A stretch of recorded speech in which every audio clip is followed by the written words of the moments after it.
And you were so emotional. I don't know why you were nervous. Because you were always going to get one of... You know what's coming.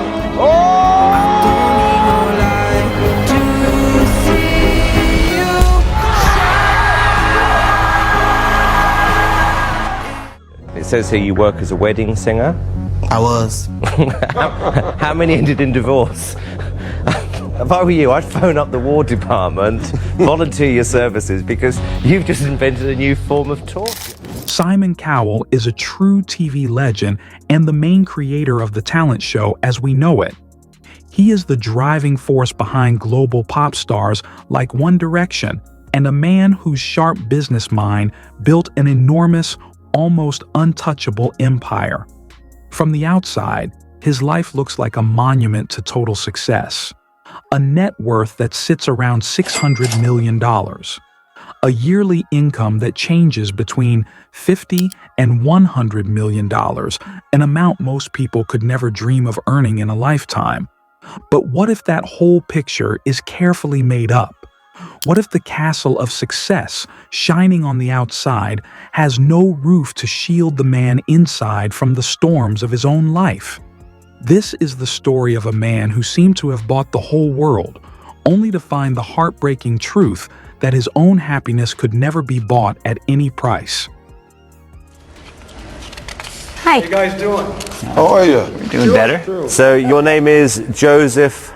Land. And how old are you, Joseph? 28.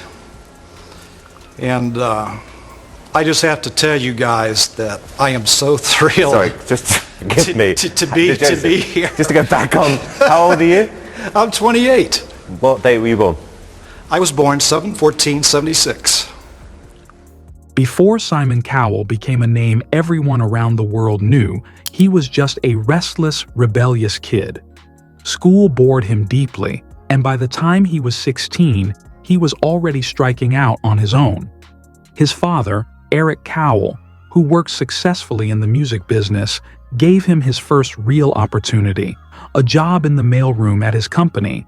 It was a small, humble start for a boy who would later become one of the most powerful figures in entertainment. Even then, Simon had a spark. He watched, listened, and learned everything he could about the industry, quietly observing how it worked from the ground up. In his early years, Simon Cowell chased success with relentless energy. He was always searching for fresh talent, new ideas, and the next big hit.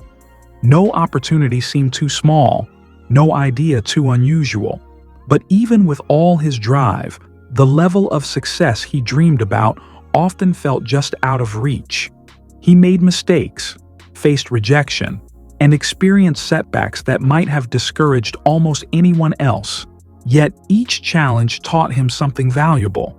He began to understand people better, to sense what audiences wanted, even before they knew it themselves, and to spot trends before they became obvious. Simon's first major success came in a surprising way. It wasn't a polished pop star or a well-known singer who launched his career. It was a novelty act made up of two actors from a British TV drama. At the time, the idea seemed risky and unusual. Many in the industry thought it was too much of a gamble. But Simon followed his instincts. He believed in the act, even when others doubted it. And his gamble paid off. The act became a huge hit, earning him his first £1 million. More than the money, it proved something crucial. Simon had a rare talent for predicting what the public would love.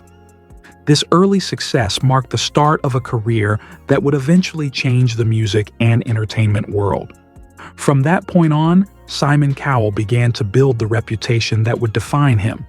He became known for his sharp eye for talent, his fearless approach to taking risks, and his ability to turn almost any idea into a commercial hit. He didn't just work in the music industry, he changed it. He understood what people wanted before they even realized it themselves, and he used that insight to create some of the biggest pop culture phenomena of his time. But it was in 2001 that he really struck gold, finding a formula that would change television forever. Teaming up with the visionary Simon Fuller, he launched Pop Idol in the UK.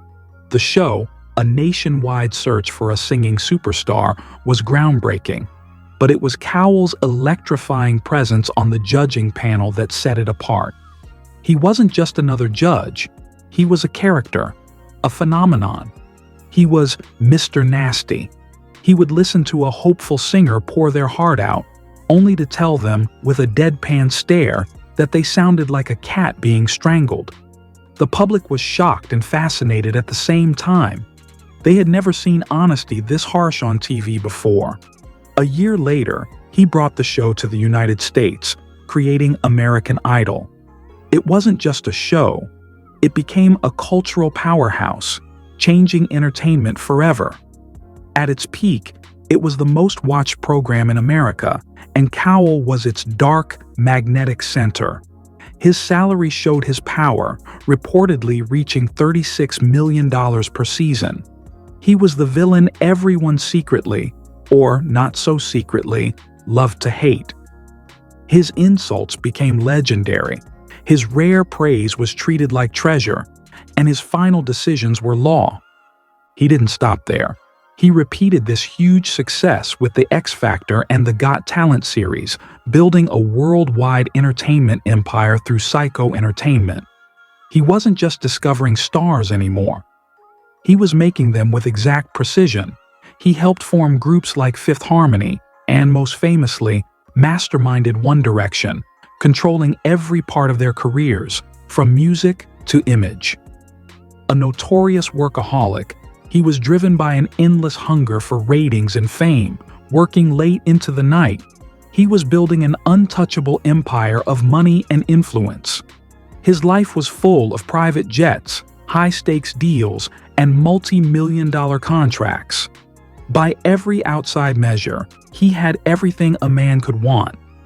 But while his career was soaring to the highest heights, his personal life was starting to quietly, and then, very loudly, fall apart.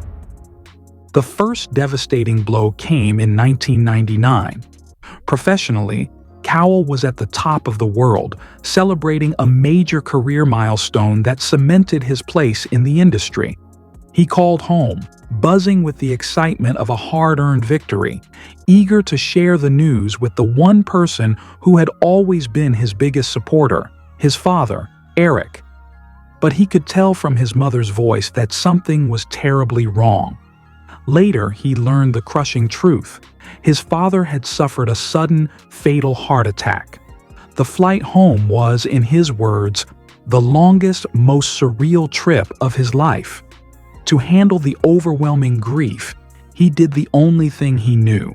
He buried it under a mountain of work. "I'm just going to be a ridiculous workaholic," he later admitted. Work became his shield, his escape, his entire world. He became more successful than ever, but he wasn't happy, not even close. Now, the other day, we saw you get very emotional. I'm presuming here that was to do with your mum, Julie, was it? And I think it was the last audition. 16 years later, in 2015, tragedy struck Simon Cowell once again, reopening old wounds. His mother, Julie, passed away. If losing his father had shaken the foundation of his life, losing his mother sent him into what he later described as a downward spiral. The two people who had always grounded him, who had given him the unconditional love that fame could never replace, were gone. The empire he had spent decades building, partly to make them proud, suddenly felt hollow.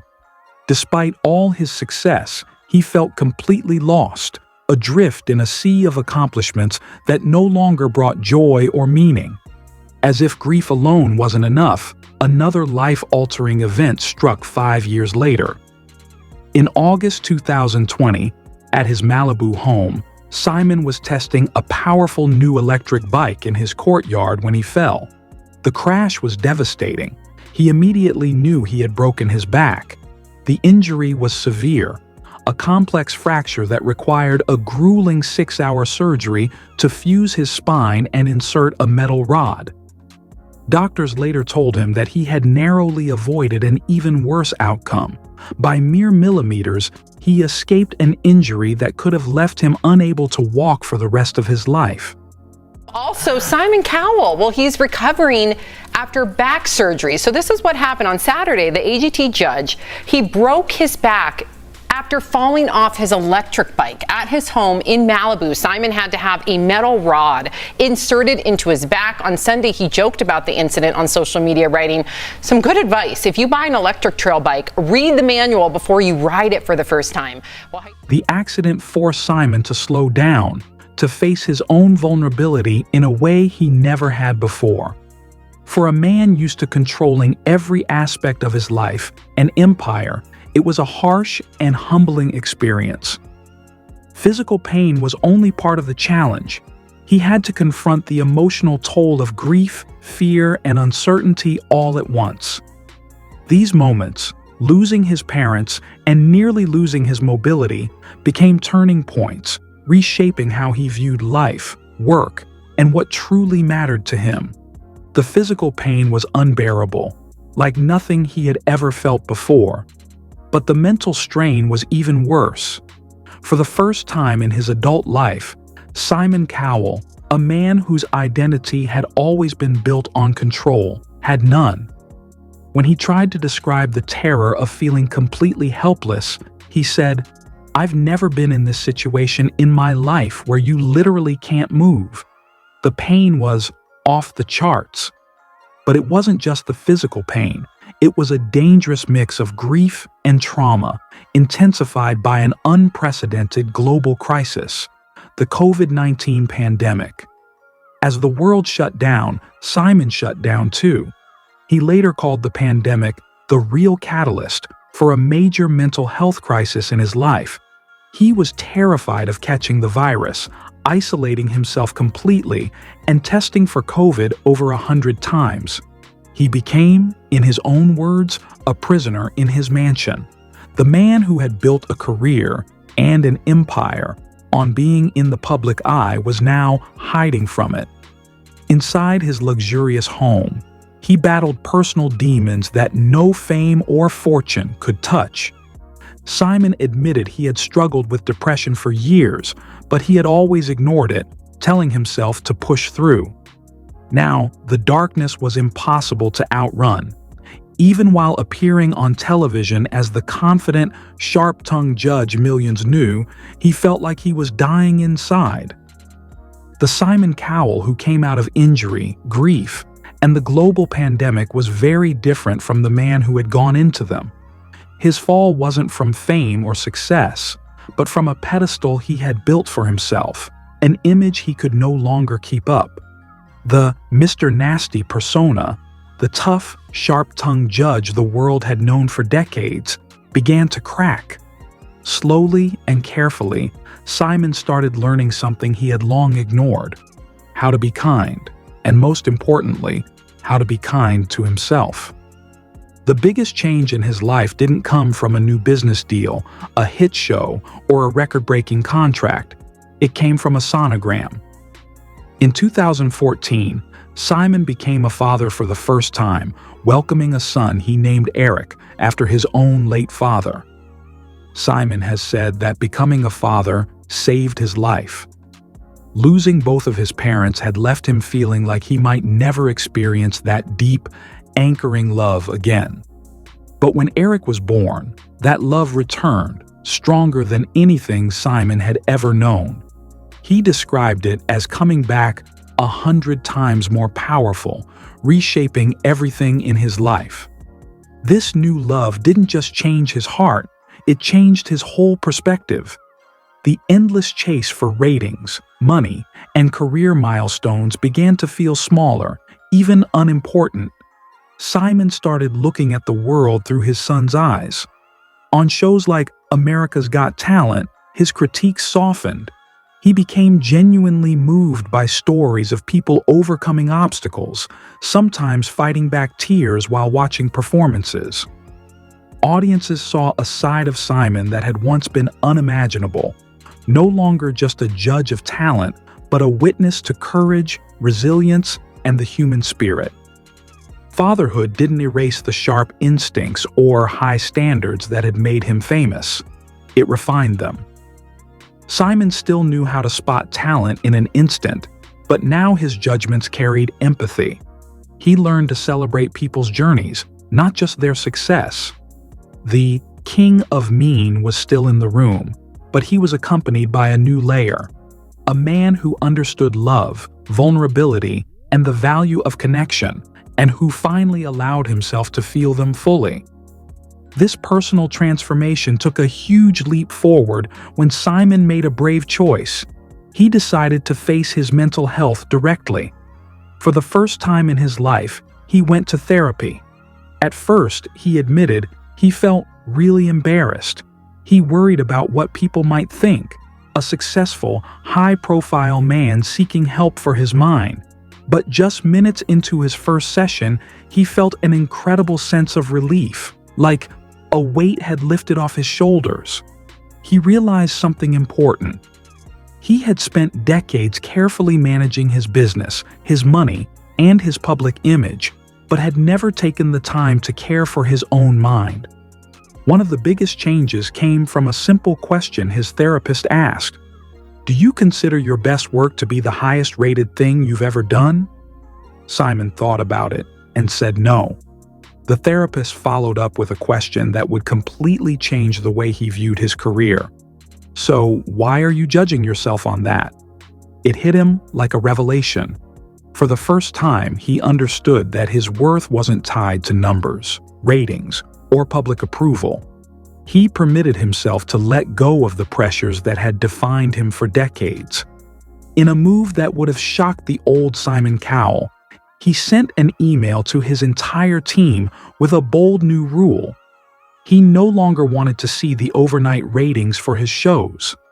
For a man who had spent his whole career obsessed with numbers, this was revolutionary. It was a moment of freedom, a statement that his work was no longer about chasing approval, but about creating, inspiring, and living in a healthier, more balanced way. This moment marked a turning point. Simon wasn't giving up high standards or his sharp eye. He was just learning to separate his worth from the numbers on a screen. The world around him was changing too.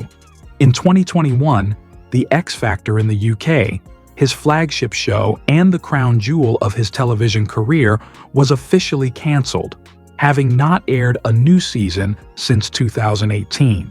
The era of the powerful, often harsh talent show that he had so carefully shaped was coming to an end. Yet, instead of fighting it or trying to bring it back, Cowell seemed to accept it quietly.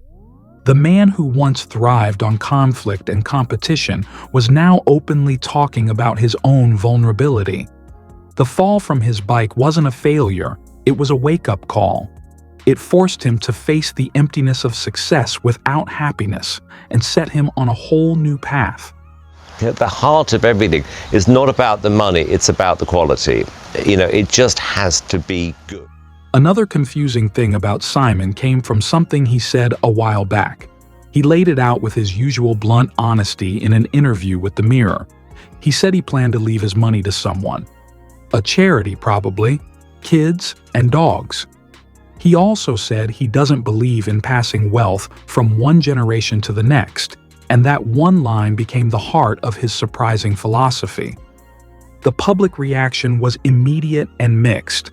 How could a father, especially one who clearly loves his son, deny him the comfort and security that kind of money could give?